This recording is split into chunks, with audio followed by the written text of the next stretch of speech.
मंधाता ने कहा, हे इंद्र किलगिरी पर्वत, तब अर्जुन जल से कहते नहीं अर्जुन जाने के बाद द्रौपदी चिंता में हो गई और अर्जुन ने कठिन प्रारंभ किया। इस कार्य में विघ्न डालने वाले शत्रु बहुत ऐसे चिंता कर द्रौपदी कृष्ण जी से विघ्न को हटाने का उपाय पूछा। द्रौपदी ने कहा, हे जगत के नाथ, आप मुझे ऐसा व्रत बतलाइए कि जिसके करने से सभी विघ्न नष्ट हो जाए। श्री कृष्ण ने कहा, महाभागे, पार्वती ने भगवान शंकर जी से इसी प्रकार का व्रत पूछा था। तब शंकर जी ने पार्वती से जो कहा वो सो तुमको बतलाता हूँ। शंकर जी ने व्रत बतलाता हूँ, सुनो। जो विघ्न को हरण करने वाला पार्वती ने कहा, भगवान को करक चतुर्थी किस प्रकार का व्रत था, उसका विघ्न विधान क्या है, वह पहले किसने किया था। शंकर जी ने बोला, पार्वती जी रत्न विभूषण से 4 दीवार से घिरे सोना चांदी भवन बनावे और सुशोभित लोगों को वश में करने वाली दिव्य स्त्रियाँ सम्मान होकर वेद ध्वनि से स्वर्ण के मनोहर परम रमणीक बनकर दिल्ली में एक वैश्वर्मा नाम का ज्ञानी ब्राह्मण रहता था। उसका पत्नी का नाम लीलावती था। उसकी महापरिक्रमी 7 पुत्र तथा संपूर्ण का एक कन्या जन्म लिया। उसके आंखों में नील कमल के समान और मुख चंद्रमा के समान था। उसके विवाह के जो समय आ जाने पर वैश्वर्मा ने एक वेद शास्त्र के ज्ञाता विद्वान ब्राह्मणों को विवाह के विधि से पूछे प्रदान किया था। तत्पश्चात वीरवती ने अपने भाई की स्त्रिया भौजाई के साथ गौरी का व्रत किया। तत्पश्चात कार्तिक कृष्ण चतुर्थी के दिन व्रत में पास करके शाम काल में स्नान करके सभी भक्ति भाव से वट वृक्ष के चित्र बनाकर नीचे शंकर जी का, गणेश जी का तथा कार्तिक जी का पूजन किया। ओम नमो शिवाय मंत्र का गंध धूप से गौरी का पूजन किया। फिर शिव जी ठेकुआ अच्छा था। धूप दीप से युक्त 10 करवा बनाकर गेहूँ पिसान के गुण बन 90 ठेकुआ और अनेक प्रकार का फल आदि भोज पदार्थ अर्पण चढ़ाया। तत्पश्चात अर्घ देने के लिए चंद्रोदय का प्रतीक्षा करने लगी। इसी बीच में वह बाला वीरवती भूख प्यास से पीड़ा के मूर्छित होकर पृथ्वी पर गिर पड़ी। तब उसके भाई बंधन रुदन करने लगी। फिर वीरवती के मुख से धो पोंछकर हवा देने पर ढाढ़स बांधाया और चंद्रमा निकालने का वाला कोई उसका भाई चिंता कर एक महान बट वृक्ष के ऊपर चढ़ गया। गाछ के ऊपर में बट वृक्ष के ऊपर चढ़ गया और वहन के प्रेम से दुखी उसका भाई जलती हुई लुकारी से चंद्रमा का उदय होने का बहाना कर दिखाया। लुकारी ना होला, दिखाया।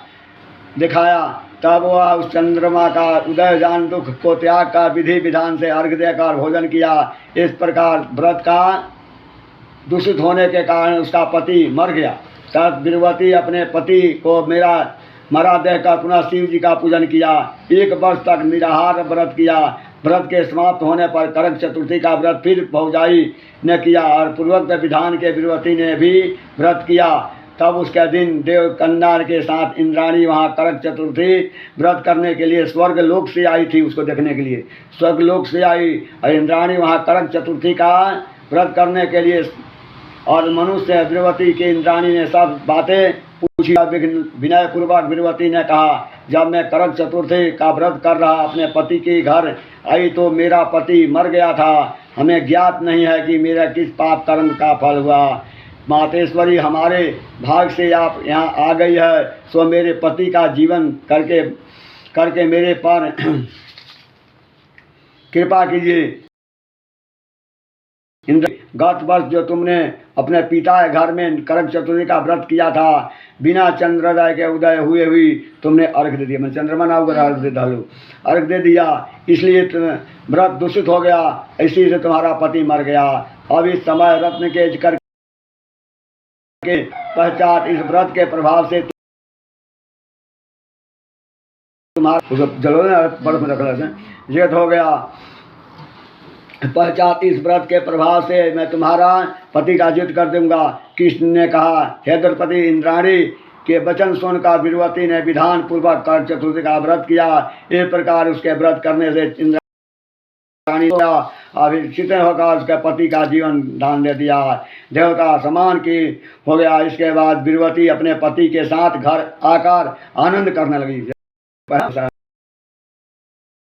व्रत के प्रताप से उसने पति धन धान और पुत्र भी प्राप्त हुआ, आयु का प्राप्त हुआ।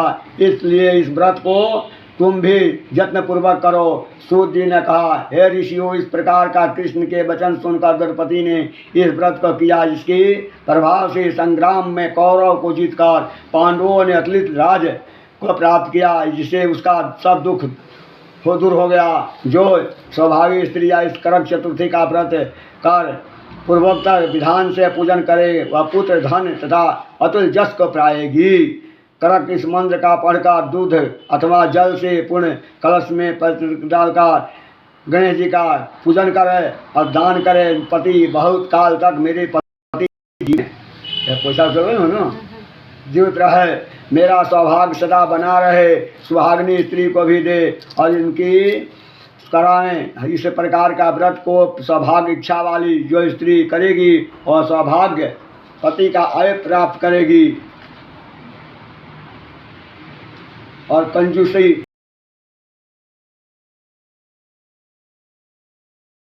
तीसरे रेवा खंडे करक चतुर्थी कथा समाप्त। गणेश जी की कथा, गणेश चतुर्थी हो सुन। इस संबंध में आपको राज हरिश्चंद्र का इतिहास सुनाता हूँ, जो आप सुनिए। पहले समय में जत्न प्रतापी क्षत्रिय धर्म